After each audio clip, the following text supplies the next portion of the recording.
Dinghai Fusheng Records. Chapter 104. Storm. While Tuoba Yan's hair was indeed in disarray, his martial robe was still in good order. It was clear that when the scouts had discovered him, they had spent quite an effort just to bring this man under control. Although Tuoba Yan's martial arts was in no way on the same level as the great Chan Yu's, the title of the commander of the Imperial Guards was not one that could be casually conferred to just anyone after all. Moreover, Fu Jian had also been giving him pointers in person. "Good morning, great Chan Yu," Tuoba Yan said with a polite smile. "Good morning, great exorcist." Chen Xing was completely baffled by the fact that Tuoba Yan, even this time around, had actually gone so far as to run thousands of miles to Chi Chuan. How many people did he bring? Xiangshu didn't shrink back from Tuoba Yan and got up to change his clothes. Replying to the great Chan Yu, "We found him by himself at that time," a scout said. Chen Xing raised his eyes and looked at Xiangshu. After changing into his royal garment, Xiangshu motioned for them to untie Tuoba Yan. As Tuoba Yan calmly smiled and fixed his martial robe, Xiangshu asked in a deep voice, "Fu Jian sent you here?" After thinking for a moment, Tuoba Yan replied, "His Majesty sent me to look for Princess Qinghe's whereabouts." "Xiangshu, you went in the wrong direction. The place you should go to right now is Pingyang." Tuoba Yan couldn't help but look at Chen Xing in the eyes. Xiangshu, who immediately noticed this action, cast him a vigilant look. Tuoba Yan nodded at Xiangshu's reply and continued, "When I passed through Chi Chuan, I discovered that, apparently, the north is also not so peaceful." "It's none of your business," Xiangshu said. "Someone tie him up and send him back to Chang'an." "No, sending only his head back will suffice." "Chen Xing, wait." "Great Chan Yu," Tuoba Yan said. "Please listen to what I have to say." Even though Tuoba Yan was talking to Xiangshu, his eyes were on Chen Xing. Xiangshu frowned. After hesitating for a long while, Tuoba Yan finally asked, "In the end, what exactly happened back then in Chang'an City?" "His Majesty has changed, he isn't like how he used to be." "Chen Xing," Tuoba Yan said, "to be honest, His Majesty had put me in prison and also confiscated all of my family's wealth. After escaping, I truly had nowhere to go. I came to Chi Chuan just because I want to ask this one question: what exactly has Wang Zi done to His Majesty? If you send me back to Chang'an now, I can really only be sentenced to be beheaded." As he exchanged glances with Xiangshu, Chen Xing could perceive that Xiangshu didn't really like Tuoba Yan very much. However, all kinds of divisions seemed to be extremely busy today. Chen Xing, after seeing people reporting in one after another not long after they had gotten up, urged Xiangshu to go deal with the clan matters. He also knew that Xiangshu had merely tried to scare off Tuoba Yan, and that in fact, he wouldn't really kill him. He then slowly explained things to Tuoba Yan before inquiring about Fu Jian's court situation.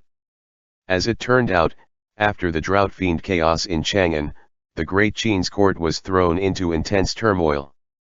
Moreover, Fu Jian had ordered people to search all over the place to find Princess Qinghe's whereabouts and even intended to raise an army of drought fiends in Xiangyang, Luoyang, and other places.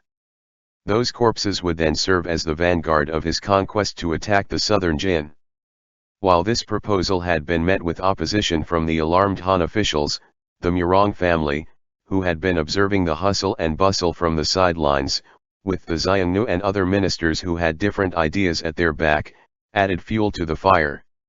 In a rare move, they approved of Fu Jian's actions. So long as the fire didn't backfire on them, since the expedition to the south would result in fewer deaths of the Hu people this way, then why not? In any case, the victims would either be living corpses or just the Han people, both of which were none of their concern. Back then, only Tuoba Yan stood on the civil official's side as he tried his best to convince Fu Jian, for fear it would lead to another major unrest and affect the Great Qin instead. Sure enough, he was thrown into jail by the infuriated Fujian soon afterward. He left for Chichuan after seizing an opportunity to escape. Now, he had been hungry for days, and as soon as the Teals sent them food, Tuobayan practically wolfed down his portion as he sat opposite of Chen Xing. In response, Chen Xing also didn't conceal anything from Tuobayan and told him all about Wang Zi's plan. The expression on Tuobayan's face only changed for a moment before returning to its original bright, elegant state. Chen Xing said in his heart, since he hasn't seemed to fall for me at first glance this time around, this response should be okay ba? His Majesty treats me as a brother in name, but the feeling is more like father and son. Tuobayan put down his teacup and let out a long sigh before he, filled with frustration, continued to say, now, he has already been immersed in carrying out his grand ambition of refining an army of drought fiends. The words Wang Zi said before he left were rooted in His Majesty's mind. This thing had already happened during their first life, so Chen Xing wasn't in the slightest bit surprised and merely pondered about Wang Zi's next course of action. Is there any way to make him regain his clear mind? Tuobayan anxiously asked. I know you must have a way. Although the chaos in Chang'an was able to be pacified by the troops led by the great Chan Yu, in the final analysis, it was because of your contribution after all. You might be able to wake His Majesty up. Chen Tianke, you must help me with this. Chen Xing was left frustrated. How could I not know the pros and cons of this situation? Once Fujian does go crazy and raises an army of drought fiends, the following war is bound to become a huge mess. But Tuobayan, don't you understand? While Princess Qinghe and Feng Qinyi's actions were indeed influenced by the blood of the devil god, Fujian's ambition is clearly due to his own desire. Since there was no devil blood seed nor corruption by resentment, from where should Chen Xing start then? Yet Tuobayan only said over and over, His Majesty wasn't like this before. It wasn't until Wang Meng's death and Wang Zi's arrival did he turn this way, turning a deaf ear to everything people say. People can change, Tuobayan, Chen Xing said to him. You have to understand that he's no longer the same Your Majesty you once had. Still, Tuobayan insisted, he will sober up. Chen Xing, this is not just the matter of one person but also the matter of the people of the whole world. Do you need help? The phoenix flew in once more. Who? Who's talking? Tuobayan got startled by the voice. Chen Xing, you're also able to help Fujian regain a sound mind. The phoenix, I can't. But it's surely not a big problem if you want me to spray fire at him until he dies. Chen Xing, if he's burned to death, won't that just make it so that no one is sitting on the throne? Does this even solve the problem? Don't cause trouble, just go. Tuobayan watched the phoenix fly away with eyes full of astonishment before looking at Chen Xing again. Chen Xing recalled that when they had informed him of the cause of Tuobayan's death in the first lifetime, his heart had been filled with sorrow.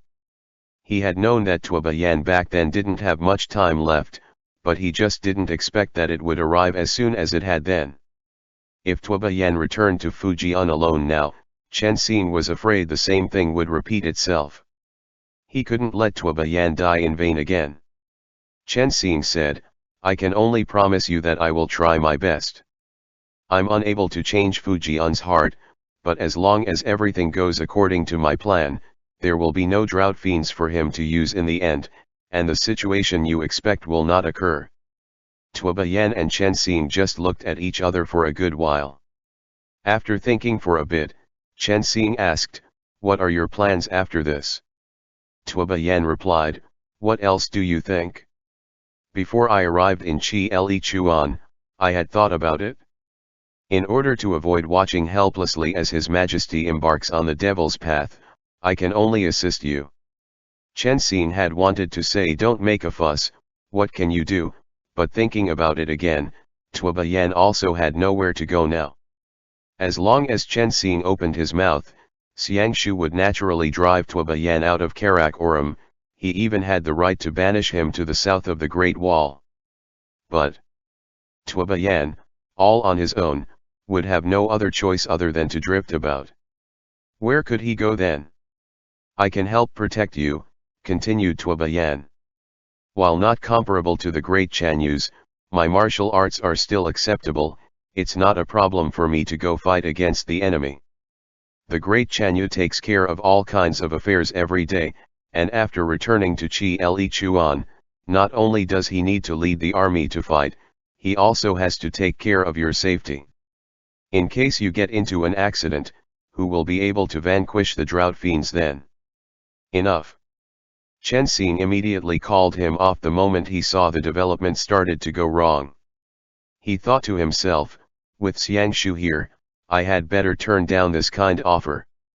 If there's an area Xiangshu can't handle, there's still Xiao Shan with his excellent fighting strength. Tuoba Yan said, it will be enough as long as you promise that you will bring me when eradicating Wang Zi and burning clean his drought fiends. Chen Xing said, even if you didn't request that, I would still do it. Whether I require your protection or not has nothing to do with it. I am the one at fault. Tuoba Yan sighed. It's me who didn't protect His Majesty properly. Had I stayed by His Majesty's side that day, things wouldn't have developed into this. Chen Xing finally understood. Tuoba Yan felt ashamed and wanted to atone for his mistake. After rising to his feet, he patted Tuoba Yan's shoulder and said, I'll go ask for the great Chanyu's opinion. Tuoba Yan, I can start following you from now on. If there's anything you need, don't hesitate to tell me. Chen Xing, if your martial arts are really that outstanding, you wouldn't have been caught by several scouts like that. Tuoba Yan showed a gentle smile. If I were to say I deliberately let them arrest me, would you believe it? Otherwise, how could I smoothly see you face to face like this? Where are you going? There's a strong wind outside. Chen Xing, no need. What do you take me for? At the very least I have learned. As soon as Chen Xing opened the door, his entire body was swept away by the wind. Help me. In the main hall of Karakoram's imperial palace. The wind was so strong it seemed as though it could lift the entire palace up. Endless quarreling could be heard inside the hall as the Hu chiefs denounced each other in a loud voice. Xiangshu, wearing 2 rings on his hands, sat on the throne with a gloomy expression as he fiddled with a wine cup with his slender fingers. Chen Xing braved through the wind and, after arriving at the entrance, shouted while knocking on the gate, Xiangshu. As Xiangshu, who instantly heard him, got up and cut through the crowd, the quarrel in the hall stopped. Xiangshu then opened that stone door weighing 100 jin with one hand and pulled Chen Xing inside before immediately closing the door again, shutting Tuoba Yan outside. The hall was all silent as everyone focused on Chen Xing. Chen Xing thought in his heart, is this the kind of private meeting that allows no outsiders? And so, he said, you look busy. I'll go back first and wait for you then. Xiangshu passed him his wine cup while raising his eyebrows in inquiry.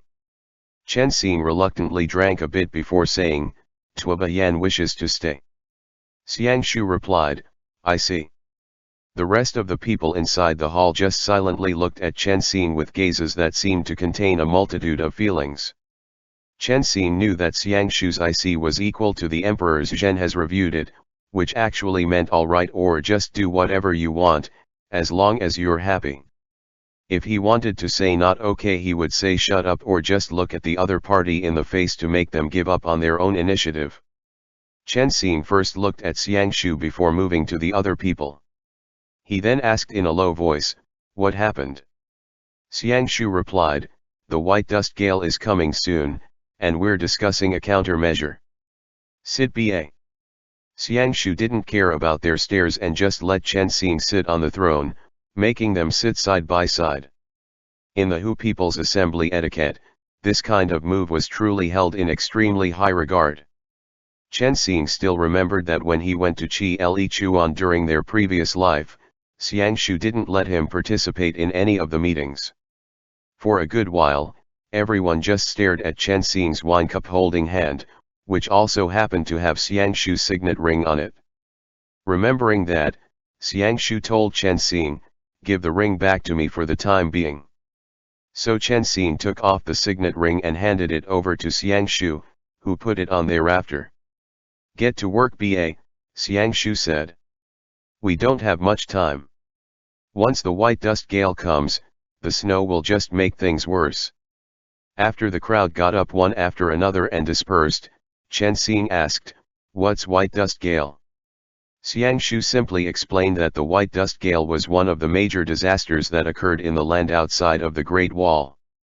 It was a type of gale that carried over snow motes. Once it blew, it would instantly swallow the whole land, livestock would scatter away, people would turn to ice blocks in the fierce gale, and snow fog would completely cover both heaven and earth to the point that if one was to hold their hand forward, they wouldn't even be able to see their fingers.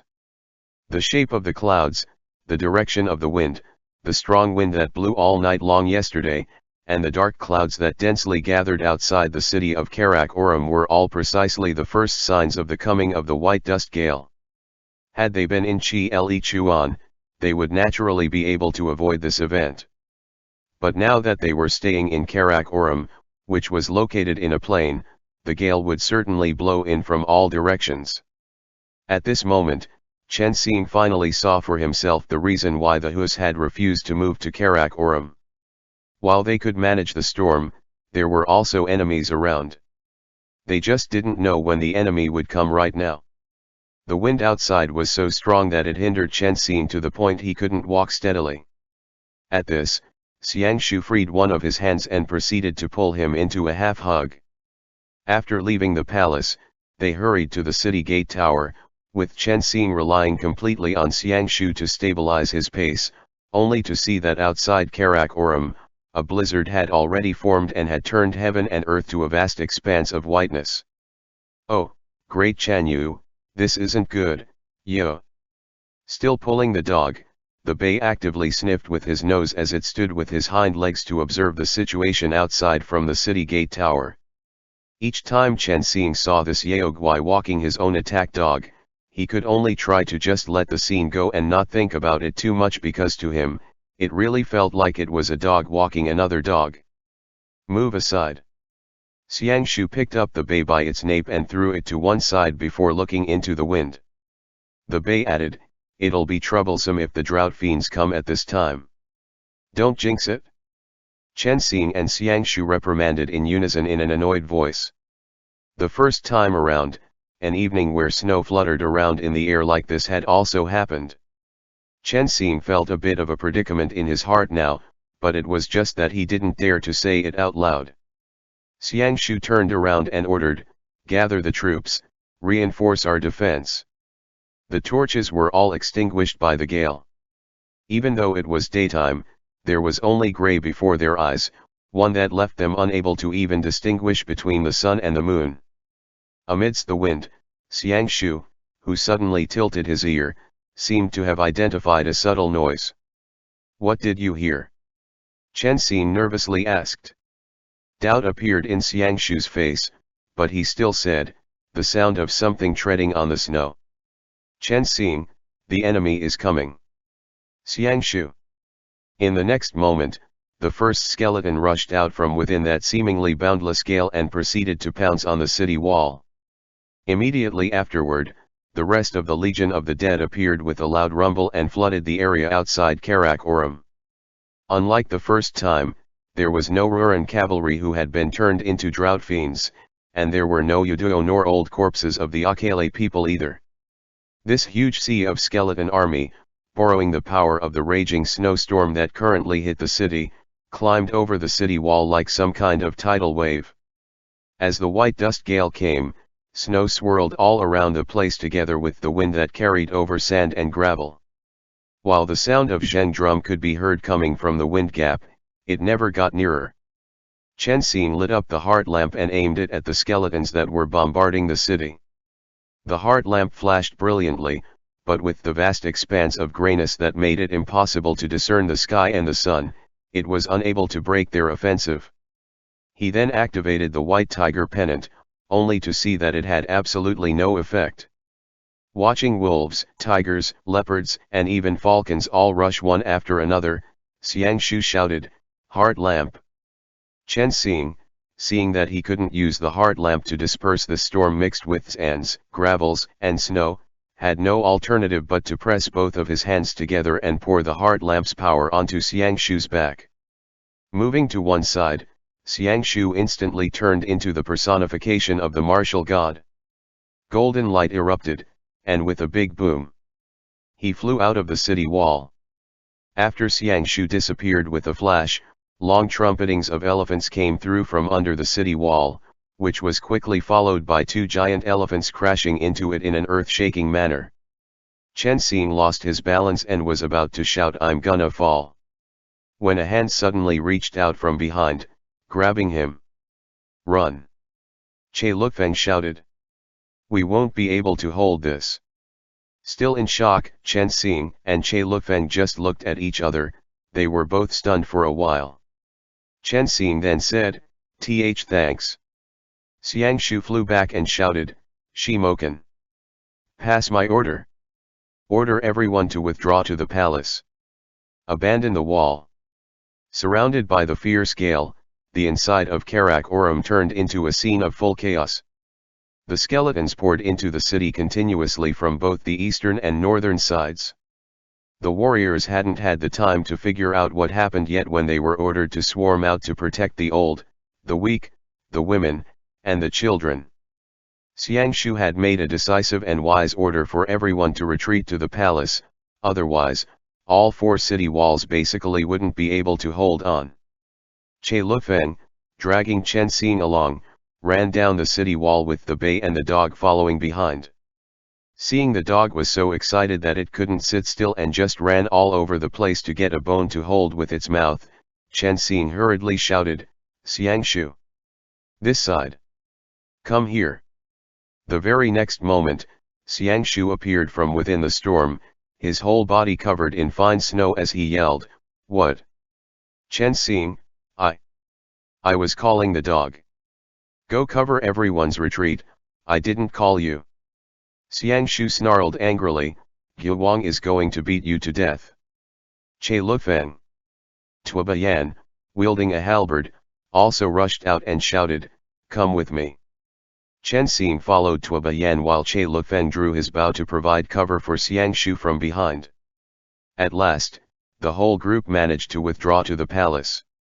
Shi Moken and the rest had closed off 4 doors of the palace, leaving only the main door open, and the 4 men rushed into the crack of the door. Then, pushing it with his shoulder, Xiang Shu closed the door with a crash. At the last moment, Chen Xing caught sight of those innumerable bones of the dead that had covered the entire area. As soon as the main door was closed off, the world was plunged into total darkness. Torches were lit up in quick succession, and the palace hall was completely packed with the Hus from all clans.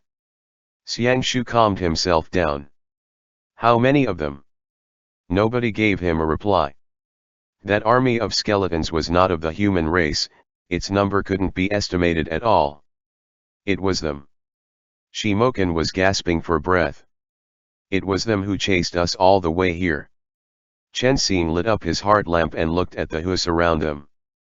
The old, weak, sick, and disabled, plus some people in their prime, a total of about 120,000 people were gathered inside the palace. "How about the horses?" asked Xiang Shu again. "There wasn't enough time," the Ruran chief said. "They're all outside." Che Lufeng seemed to have lost all his strength and slowly sat down with his back against the main door. Not long after, the sound of skeletons climbing up could be heard from the outside. Gurgling sounds traveled from the main door to the roof of the palace's main hall. "The skylight has been sealed," said Shi Moken. Xiang Shu looked at Chen Xing, who frowned and said, "We can't use the white tiger pennant. These skeletons were not originally human beings."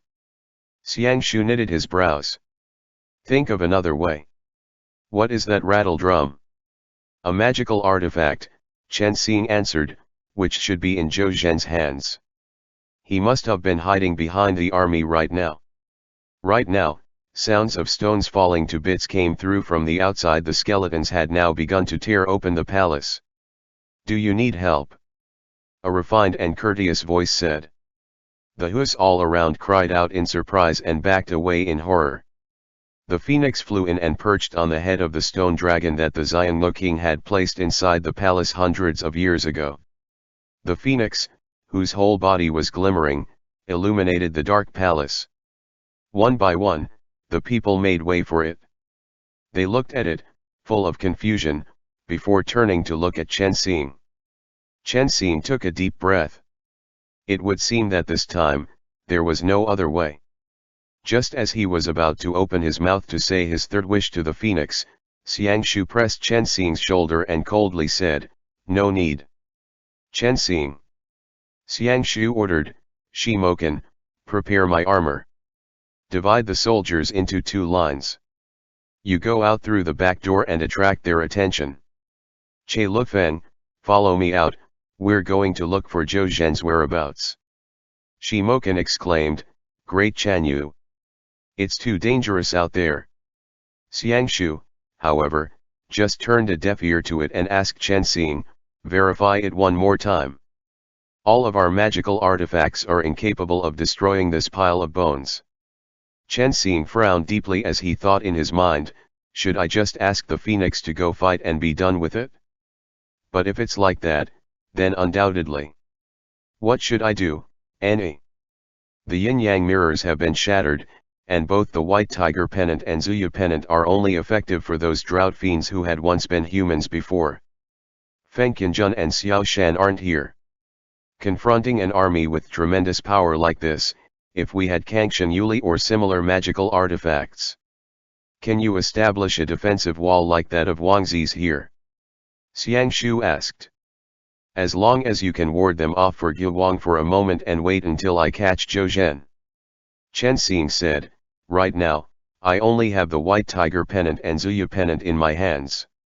I'll try it but I need to draw a magical array first. Xiangshu, I'll go change my armor. You try your best to hold it as long as you can. In a moment, Guwang will go and ambush Zhou Zhen. You stay here. No.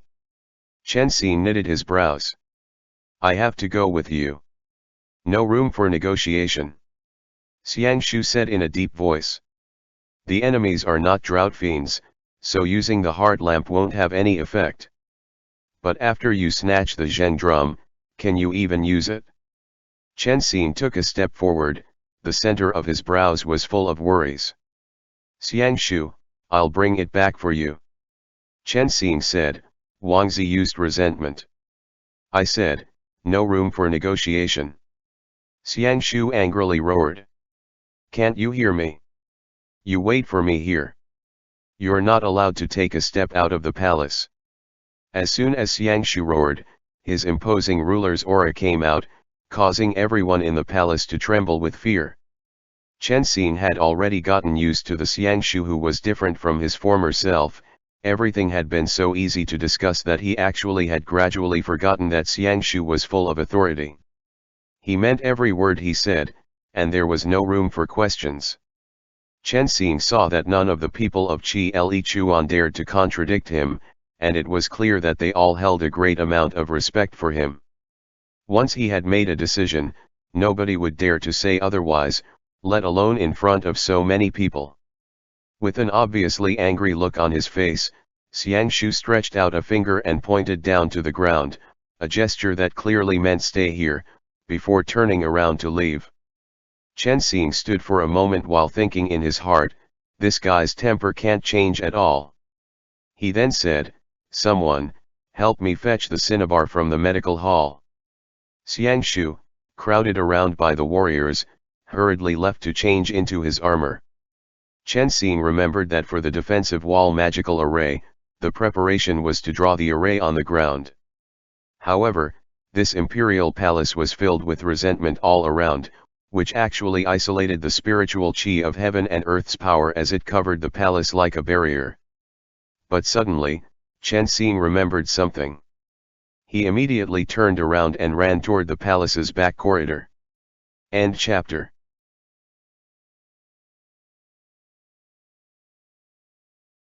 Dinghai Fusheng Records. Chapter 105. Jealousy. Chen Xing rushed past by the Hu people on the side and shouted, "Open the door." But Che Lufeng, who was guarding the passageway to the back, just shouted at him, "You're nuts? Those monsters outside will come charging in that way." The skeletons, which had already occupied the courtyard behind the imperial palace, were currently launching a never-ending siege at the main hall. When Tuoba Yan, who was currently guarding a window with a group of Hu people, saw Chen Xing running over, he demanded, "What are you going to do? Let me out." Chen Xing loudly shouted. Xiang Shu had already disappeared without a trace. Che Lufeng, who was firmly guarding the back door and several windows, angrily replied, "No." Tuoba Yan, however, didn't listen to Che Lufeng's order, moving sideways to cover Chen Xing instead. Pointing down his long halberd, he used his shoulder to knock open a window before proceeding to reach out to hold Chen Xing by the waist. And then, stepping on the window sill, he leapt out. With little to no trouble, a wolf skeleton jumped in from the outside and immediately bit Tuoba Yan, dragging him out along with Chen Xing.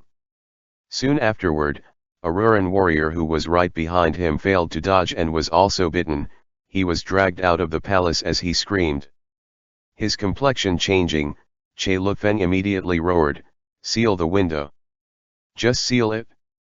The skeletons were everywhere, looking akin to torrential rain.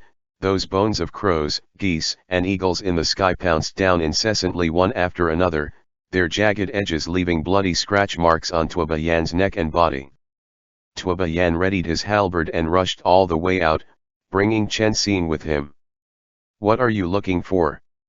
Unexpectedly, Tuoba Yan just single-handedly opened up a path for him into the courtyard without asking any questions. When Chen Xing saw the stone tower, he called out, "To the tower." Chen Xing remembered that in their first life, when the silence of all magic had still been in place, there had been a ready-made defensive array under that stone tower. It had made him very curious as to what kind of magical artifact was actually stored inside. Now that the mana had recovered, it should be possible to undo the spell that was sealing the door to this tower. Maybe there was a magical artifact that could be of use inside. However, there were indeed too many skeletons. The moment Chen Xing turned his head after they had reached an elevated platform in the courtyard, he caught sight of an extremely spectacular scene. Packed with a dense layer of skeletons, the area outside the palace looked as if it was being submerged by a mountain of bones. What's more, a layer of resentment also permeated all around on that mountain, acting like a barrier that prevented the spiritual chi of heaven and earth from flowing through. Coming in from all sides, elephant skeletons continuously moved along the streets of Karakoram, and approaching the palace's main hall, the bones began to gather and wrung that huge palace hard. The palace, being rammed from all directions with that strength, had its outer bricks started to slowly collapse. "Good thing I left. If this goes on, the whole palace will soon collapse. Over 100,000 people sheltered inside are bound to be buried alive that way." The instant he saw this scene, Chen Xing became terror-stricken and immediately shouted, "I have to pry that door open." Tuoba Yan, from his body all the way to his head, was already covered in blood. As soon as the two people appeared, skeletons flew toward them just like a storm. They gathered outside the stone tower, causing Tuoba Yan to have trouble closing in. "There's too many of them," shouted Tuoba Yan. "I'll draw them away." Chen Xing had already been unable to distinguish what kind of bones were standing before him. The deposed skeletons of cows and sheep slaughtered by the Hu people, as well as the carcasses of dead animals pecked by vultures, were automatically reassembled into countless strange monsters that kept pouncing on them. Chen Xing was having a hard time approaching the stone tower. Yet right at this moment, from inside the palace not far away, a loud boom sounded. Xiang Shu, his whole body covered in iron armor, broke through the window and rushed outside, with nothing in his hands. Chen Xing, Xiang Shu. Rushing inside that skeletal storm, Xiangshu first dragged Tuoba Yan out and sent him back right into the palace hall with a kick. Right after, he grabbed that Rirun defender, the one dragged out by the skeleton, and knocked him back into the palace, this time with a bump of his shoulder. In an instant, Xiangshu had arrived in front of the stone tower. Because he was wearing a full-face helmet, Chen Xing couldn't see his face clearly and just hurriedly shouted, "I have to open this stone tower, only then can I activate the defensive wall." Turning around and standing in front of Chen Xing, Xiangshu moved at a speed so fast that Chen Xing didn't even have the time to clearly see him. In a blink of an eye, all of the skeletons gathered in front of the stone tower were expelled. Chen Xing tried to catch his breath over and over again, but Xiangshu soon grabbed him and angrily said, "Go open the door." "Chen Xing, I will. Just, let me calm down first." Xiangshu turned around. Now, his back was facing the stone tower while a full courtyard of skeletons stood in front of him. Those crushed skeletal remains that had fallen to the ground had begun to reassemble once more into countless animal shapes, crawling up. Chen Xing, with one hand pressing on the stone tower and the other pointing toward the sky to draw the spiritual chi of heaven and earth in, said to himself, "I remember that the first time around, but why is it that this time, these bones are able to reassemble once they had been separated and re-emerged from the ground?" "Open it!" Xiangshu roared. "I'm on it." Chen Xing had already been driven slightly mad by Xiangshu's roaring. When the entire stone tower shone in brilliance, the skeletons all around seemed to sense the danger. They moved at the same time, launching themselves towards Xiangshu and Chen Xing in front of the tower. "Still not open yet." Xiangshu suddenly bent down and met a skeleton head-on. "It's open, open!" shouted Chen Xing. "Very soon. Open up, ha!" Almost half of the skeletons on the palace ground had moved away, all of them rushing toward the two people in front of the stone tower. In a mere split second, the world turned completely dark. Xiangshu had no choice but to turn around and hold Chen Xing in his arms, using his own body as a shield to block the fierce, storm-like assault from that legion of bones. Chen Xing tried his utmost to inject all of the spiritual chi into the stone tower, causing the heart lamp to flash brilliantly. Amidst the loud boom that ensued, the tiles of that stone tower all broke to pieces and flew apart. That explosion immediately blew up the surrounding skeletons and revealed the altar at the core of the tower. There was a defensive wall magical array under that altar with its runes rotating around, while in its center was a rusty, entirely corroded shield. "What is that?" Xiangshu looked up in that brief interval of time. "Th that, what is that?" said Chen Xing. "What is that? A shield? Just take it. It might be useful." There was no light emitted by the magical artifact, nor did the initial activation of the defensive wall have any kind of effect. The skeletons, which had merely been kept off by the flying pieces of the stone tower, once again started to rush at them in wave upon wave. "Give it to me." Xiangshu, whose iron armor kept clanking under the constant attack, had no choice but to use his arms to keep them off. Chen Xing, making a quick decision, grabbed the shield and dragged it off the altar. "I need a bit more time." Saying so, he pressed the white tiger pennant and the Zuya pennant together. "How much longer?" Xiangshu tested the shield, only to find that it was so rusty, it could break down at any time. Alas, there was only this one so-called weapon in his hands. He was left with no choice but to stand sideways as he held the shield in his left hand. With one strike of this beautiful shield, he waved away the leopard skeleton that had been rushing at him. Could be another 12 Shishan. Chen Xing crossed the white tiger pennant and the Zuya banner in front of him before proceeding to activate the heart lamp, injecting its power into the defensive array below him. Xiangshu. A snake skeleton suddenly swept around its thorny, vine-like bone whip body toward the two people. Xiangshu roared in anger as he charged in at the bone whip. Clang! The shield collided with the bone whip. In an instant, that rusty iron shield shattered into pieces. Xiangshu. And all the while, Chen Xing was still closing his eyes as before, trying his best to activate the defensive wall magical array. Soon, soon. Chen Xing said. It's faster than I thought. Xiangshu, what are you doing? When Chen Xing turned his head around, he saw Xiangshu grabbing the tail of a snake skeleton and swinging it around, and with it, he swept away those forever unkillable skeletons surrounding them. Chen Xing immediately ducked to avoid that bone whip while madly shouting, "Watch it ah!" Xiangshu was practically going to be driven mad by Chen Xing soon. In the next moment, the Legion of the Bones reassembled and encircled the stone tower once more.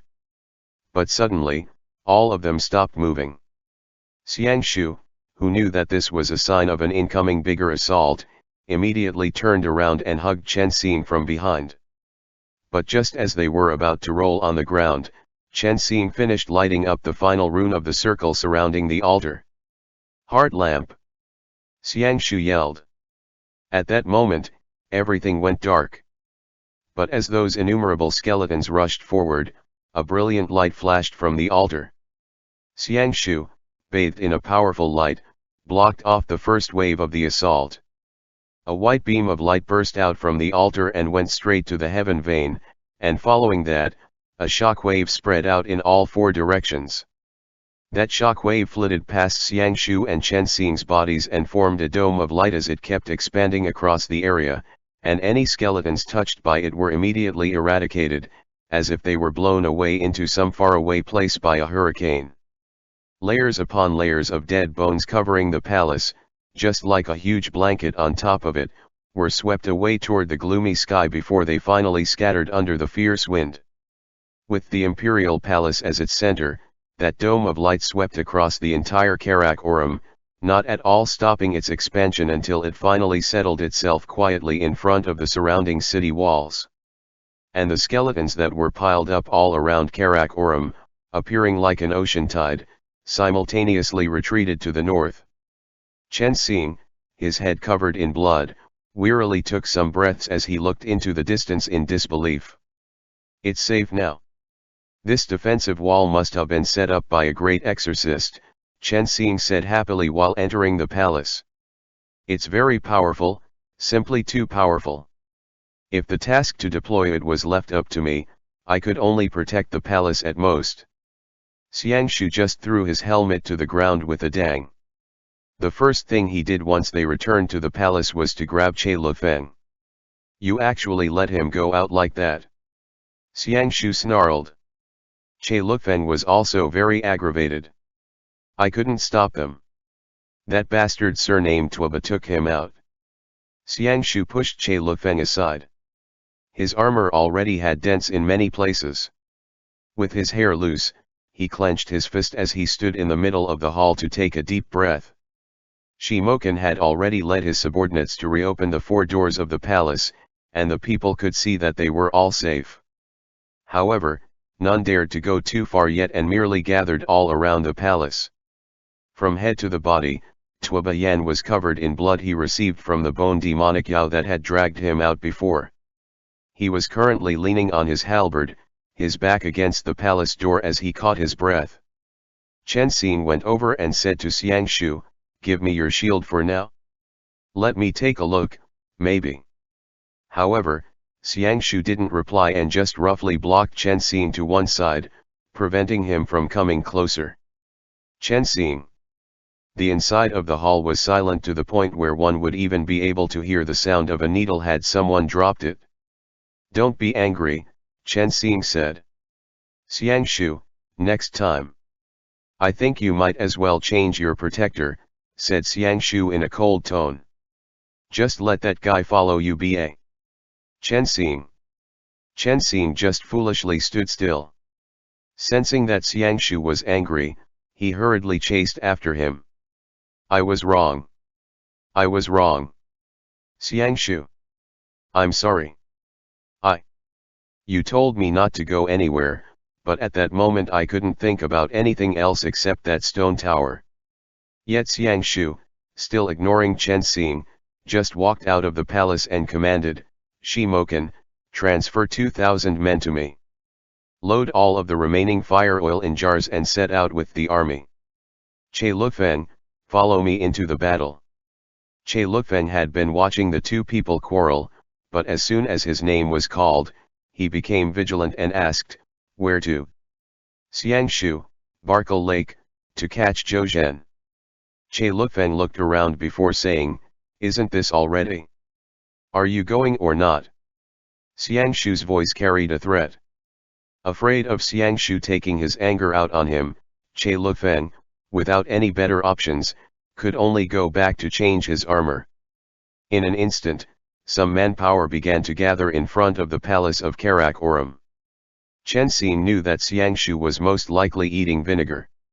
He was angry because Chen Xin had decided to go to the stone tower alone without waiting for him and had let Tuoba Yan accompany him instead.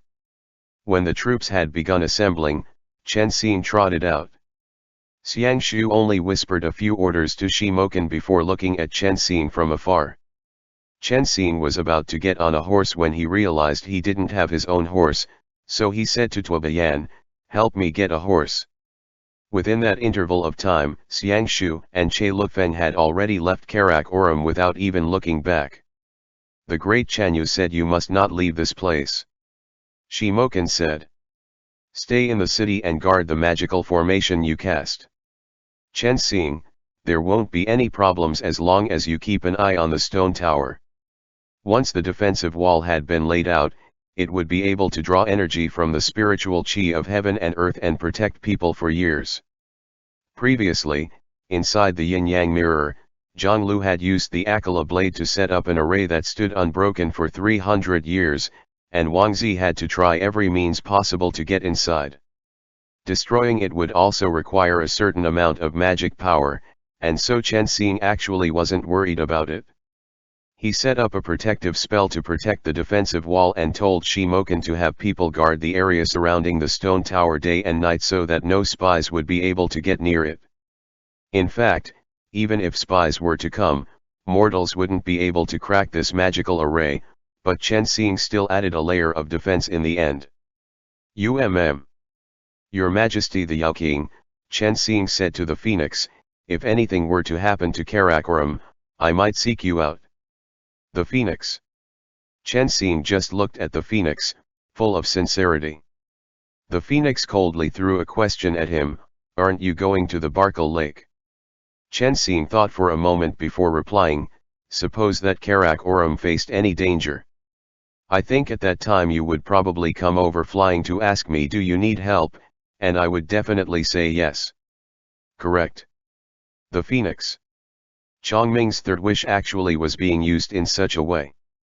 Not even mentioning the fact that everything was only a what-if scenario, if Chen Xin had said please help me defend Karakoram, then the third wish would have been fulfilled, but too bad, what he said was actually suppose that Karakoram faced any danger.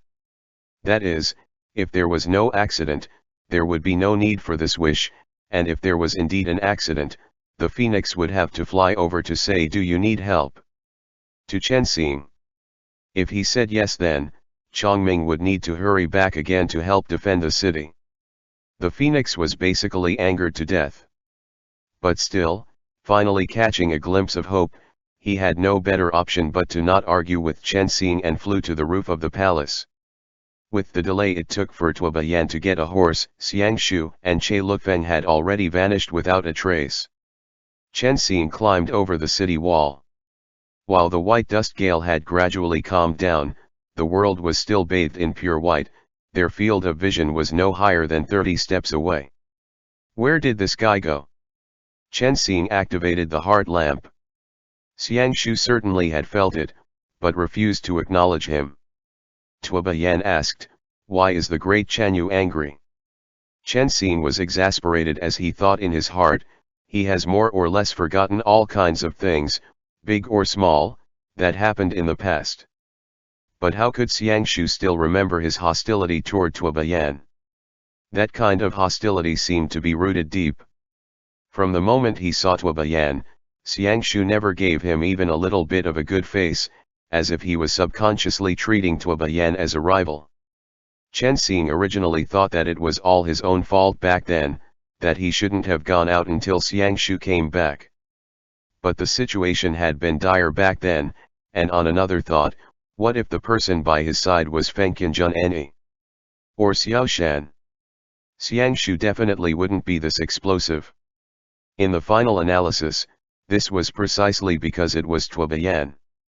But there was nothing between him and Tuobayan. While Tuobayan, due to an unexpected turn of events, had fallen in love with him at first sight in the first life, it was clear that he had no feeling for Chen Xing this time around, and had only traveled to the land beyond the Great Wall for Fujian's sake. Even with this reasoning, he still could get angry. "He's eating your vinegar," Chen Xing said in his bad mood. Tuobayan. Tuobayan, who was clearly very innocent, asked again, "Why?" Chen Xing, "There is no why. He just likes to do it." Tuobayan. Chen Xing, "We have to quickly find him." Wait, no. This deduction he made just now left another kind of feeling within Chen Xing.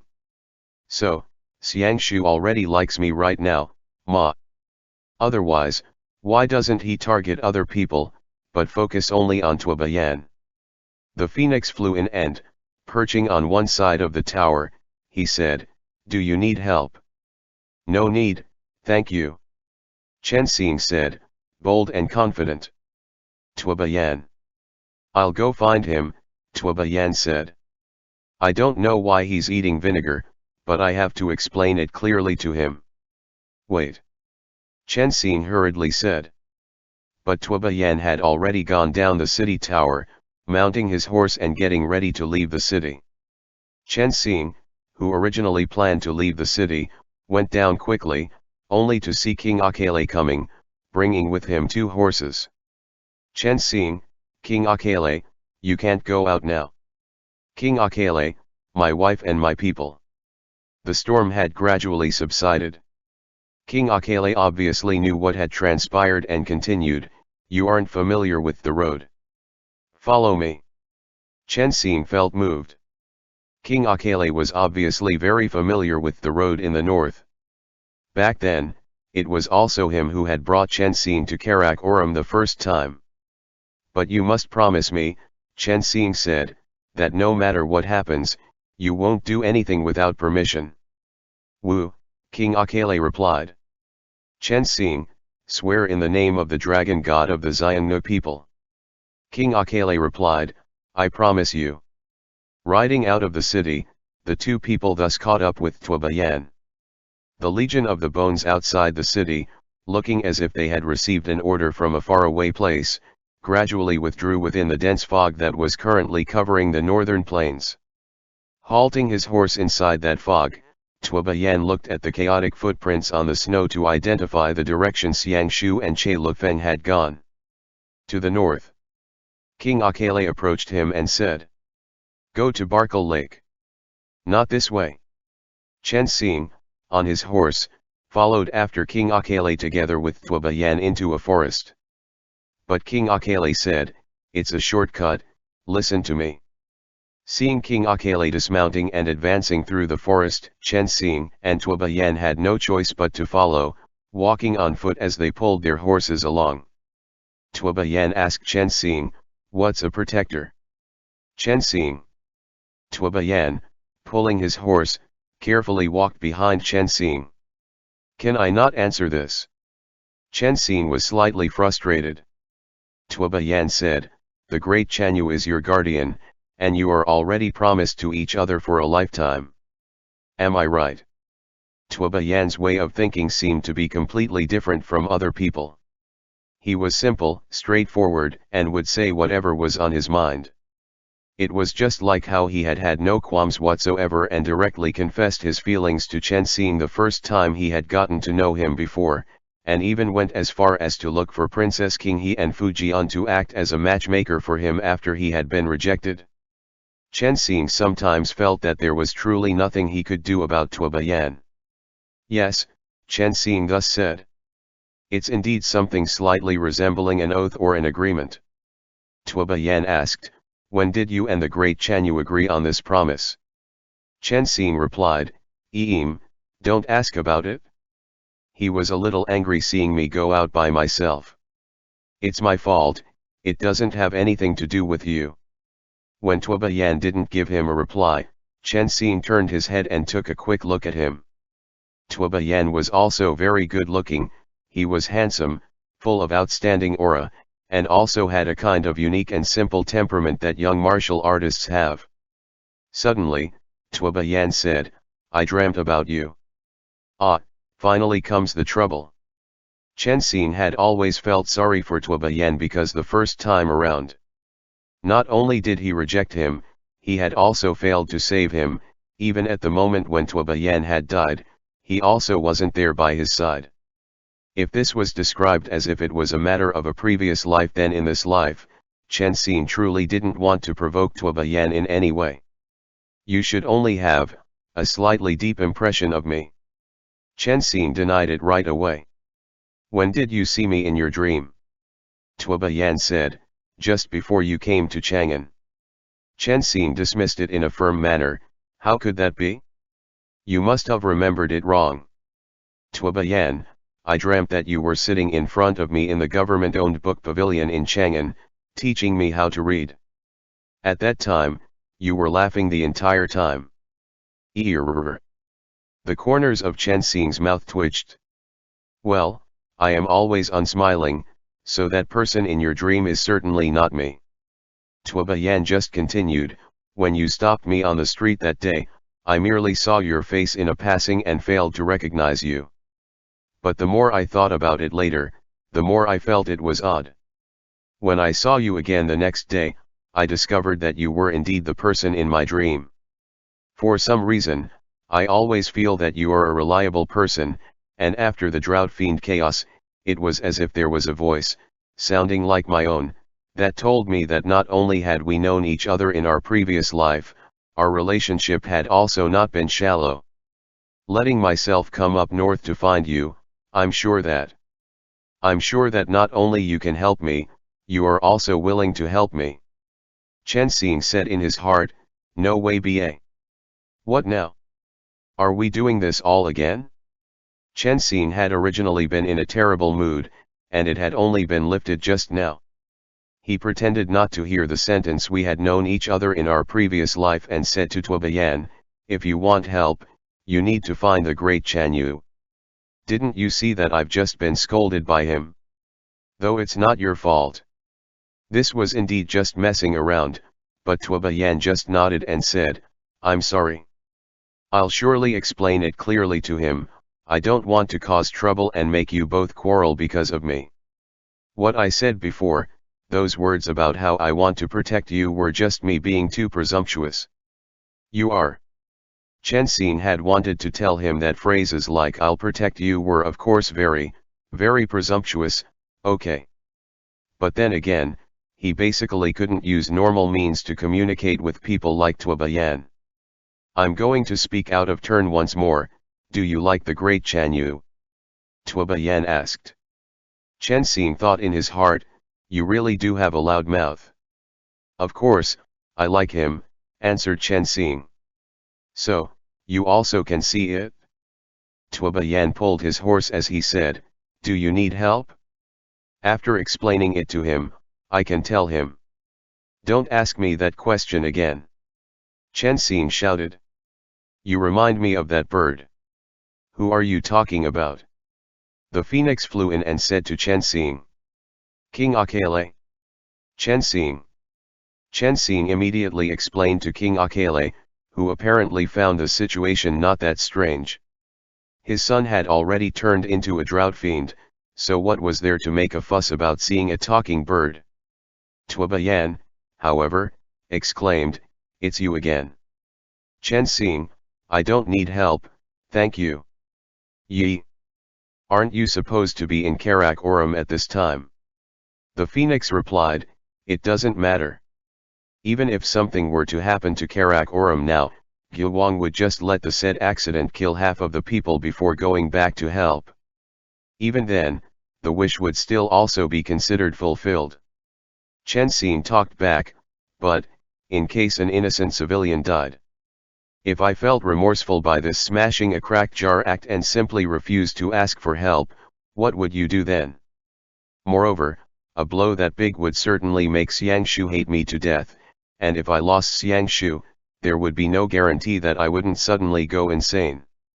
What if I came up with a strange wish at that time, Annie? The phoenix.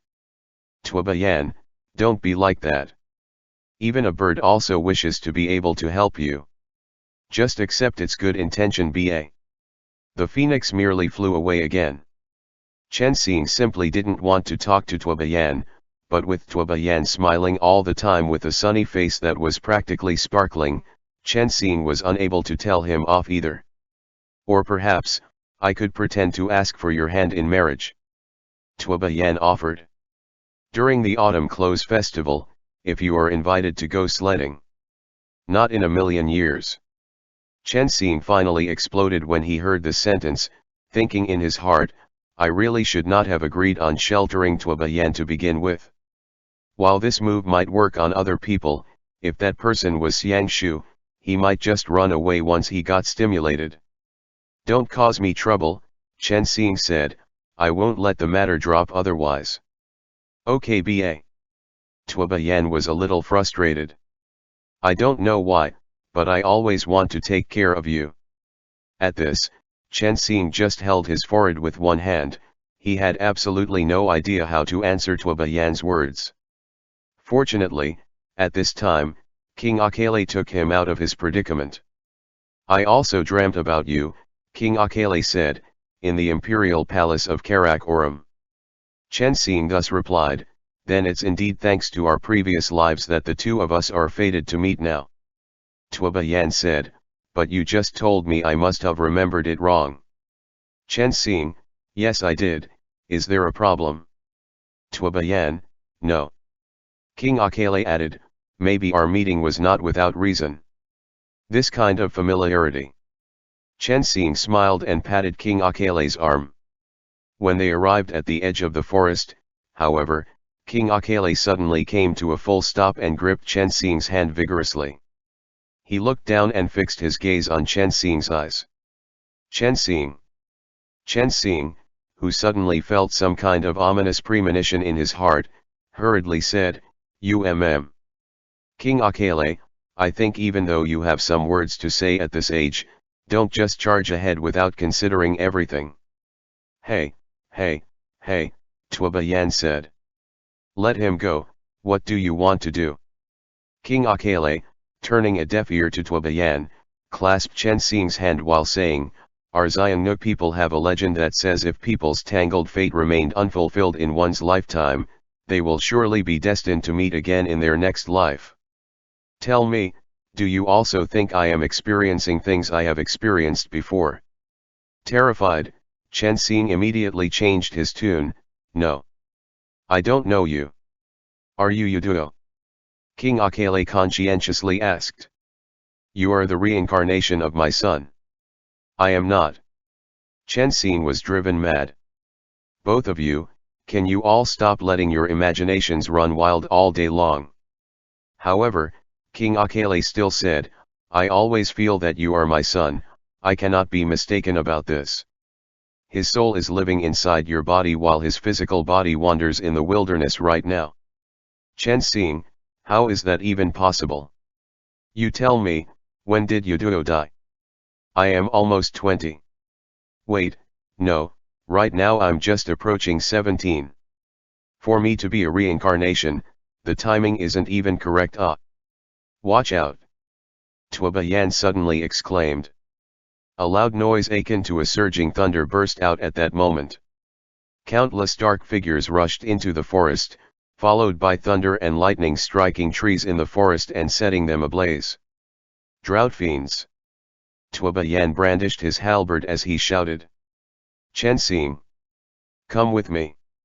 The war horses all ran away, frightened. A group of nearly 1,000 drought friends, all of them being the resurrected Akele people, suddenly appeared before them. Seeing that burst upon burst of thunder was continuously gathering around the periphery, Chen Xing suddenly remembered something and said, Xiao Shan!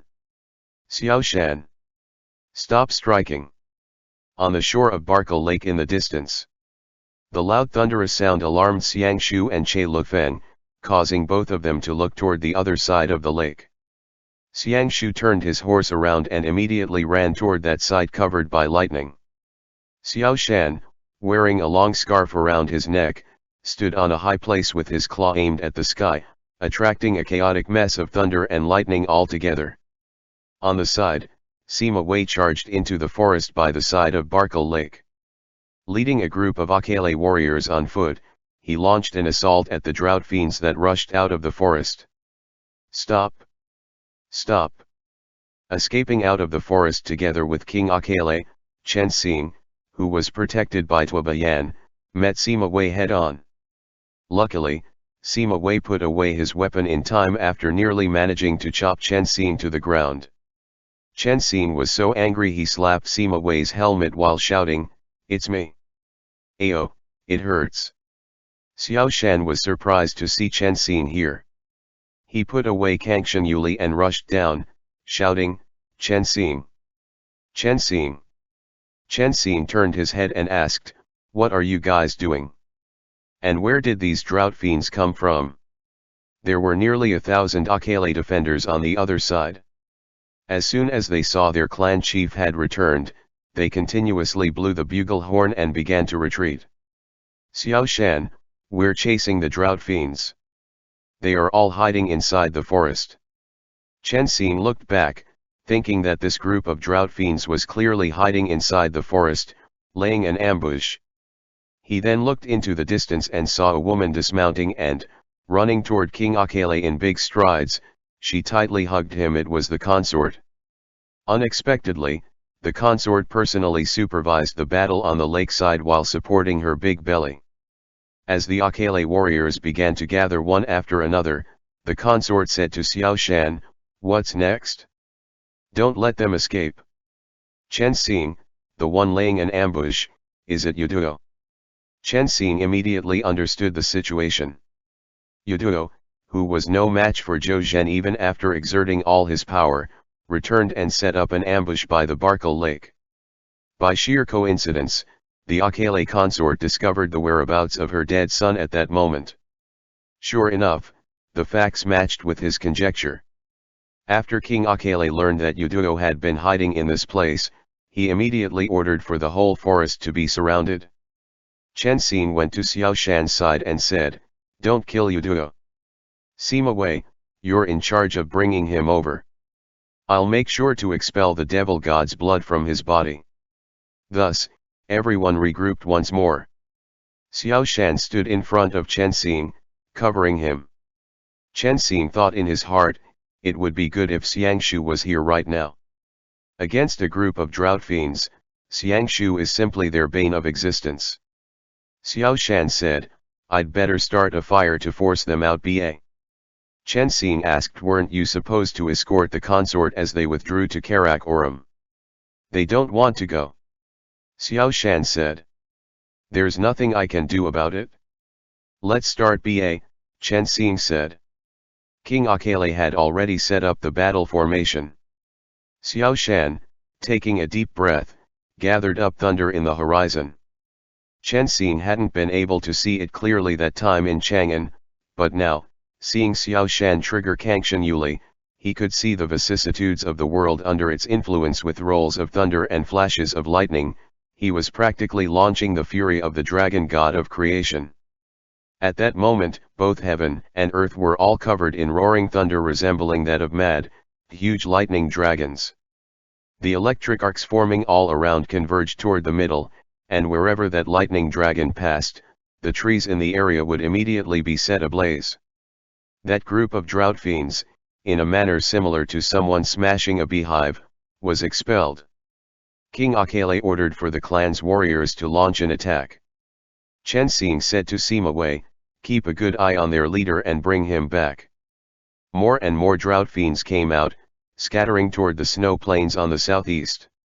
While King Akele had indeed ordered his men to surround the place, there were too few people in the end, which had caused a gap to be formed there. Chen Xing was about to get on his horse to give chase when another bugle horn sound arrived from a distant place. Xiangshu had arrived.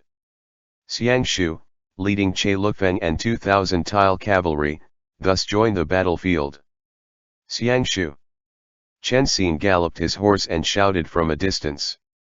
Xiangshu was stunned at first, but then proceeded to ignore Chen Xing. Chen Xing went on and flashed the heart lamp in his hand, but Xiangshu never gave him a response the entire time. That guy is still angry. Chen Xing shouted, Xiangshu. Catch Yaduo. Capture their leader. End chapter.